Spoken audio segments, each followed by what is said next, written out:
Welcome to the latest Motley Fool scoreboard. I'm on in Chocolate. We've got longtime fools, Jose Najarro and Dan Kaplinger, giving a 1 to 10 rating to a top 100 stock in the primary hidden gems database. It's Astera Labs, ticker symbol ALAB. Rate the strength of Astera's business first, including factors like industry and competition. 10's invincible, 1's hopeless. Both of you have 8s, Dan. Yeah, and Jose can probably explain Astera a lot better than I can, but the company here generally, it's making chips, it's making switches, it's making other components that can help facilitate connectivity across all the workhorse hardware that you see in the data centers that are running artificial intelligence applications right now. And basically, by optimizing the performance of each rack that you get in these data centers, Astera is aiming to try to make itself an essential part of artificial intelligence adoption for hyperscalers and their clients, the companies that are building out these data centers. Yeah, I'm going to give it an 8 here, and I think Dan did a great job explaining the business. Just Astera Labs helps with the connectivity solutions in this AI race right now. They have big customers like companies like Nvidia, AMD, and all these AI companies that are building their own AI chips as well. They help with the connectivity of all those chips together, which we've heard from all the big players that CapEx is going to continue to grow at some crazy levels due to AI chip market. And I think Astera Labs is definitely in the right place at the right time. For management, a 10 is Warren Buffett, a 1 is Homer Simpson. Both of you have 8s, Dan. Yeah, I see this as it's a classic David Gardner lovers quarrel situation. CEO Jitendra Mohan was a co-founder of Astera, and he and his 2 other co-founders, they were previously working at Texas Instruments, another big semiconductor company. But they had some performance bottlenecks over there, and they decided they were going to form their own company to try to solve those bottlenecks. And 9 years later, they've done a really good job of getting things going and finding those solutions to improve performance. Just a great origin story. Yeah, I'm going to give it an 8 as well. Similar founder-led story is awesome. I would have given it 1 more point, but the main thing is this AI cycle is going to be kind of like that first bull run for this company. And just like in any semiconductor company, it's crucial how they handle the cyclicality of the space. And I feel with this whole excitement, it might be clouding a little bit. So just to be on the safe side, I gave them an 8 opposed to a 9. For financials, a 10 is a fortress, a 1 is yikes. Jose's at a 9. Dan, you're at an 8.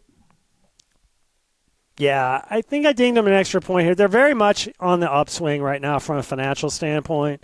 You've got sales soaring through the roof.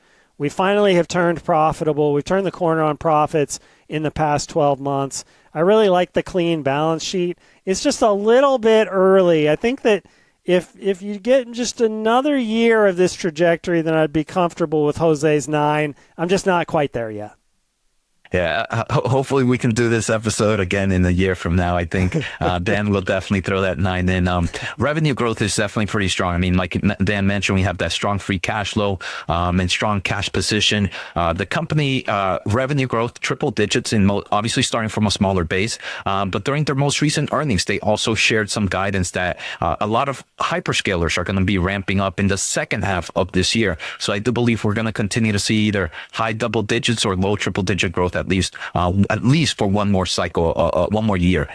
So for that reason, I'm giving it a 9. All right, Jose, let's talk valuation. How well will Astera Labs stock do over the next 5 years, and how safe is it? 10's a sure thing, 1's a lottery ticket. Yeah, so my safety score, I'm going to give it a 7. I think the AI market is definitely still in early innings. I think we still have at least another 18 months in this cycle from the information we know now. 10 months from now, maybe we can, I can add a few more months, but at least from what we're seeing right now, we still have 18 months, but that's still not enough to cover the whole 5 years. So for that, I'm giving it a 7. On safety, in 5-year returns, I'm going to put in with the 10-15. I'll be a little bit aggressive. Just like I stated earlier, the company did give us triple-digit growth in percentage, and they mentioned the second half of 2026, they have numerous new customers ramping as well. So I do expect that nice revenue growth to continue into the later half of this year as well. Agree with Jose wholeheartedly on the returns. Even I'm giving it a 10 to 15%, which folks who watch my installments on this show know that's pretty rare for me. But the stock has really underperformed. I think that gives it a lot more upside than some of the companies that have already seen their stocks grow to a much larger extent.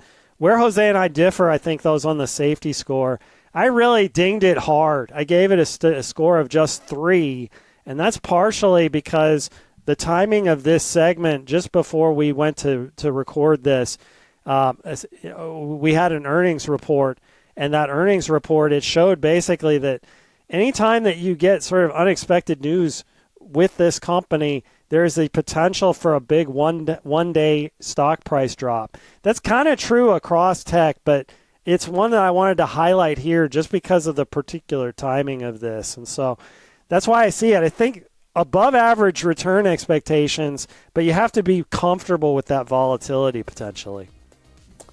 Thank you both Dan and to Jose. They've given Astera Labs a strong overall score of 7.4 out of 10, with no top hits from Dan, but Jose likes Marvell equally as much. So maybe equal it versus a top hit. Look out for a new scoreboard every market day at 7 p.m. Eastern. Next up is Lam Research. Till then, Fool on.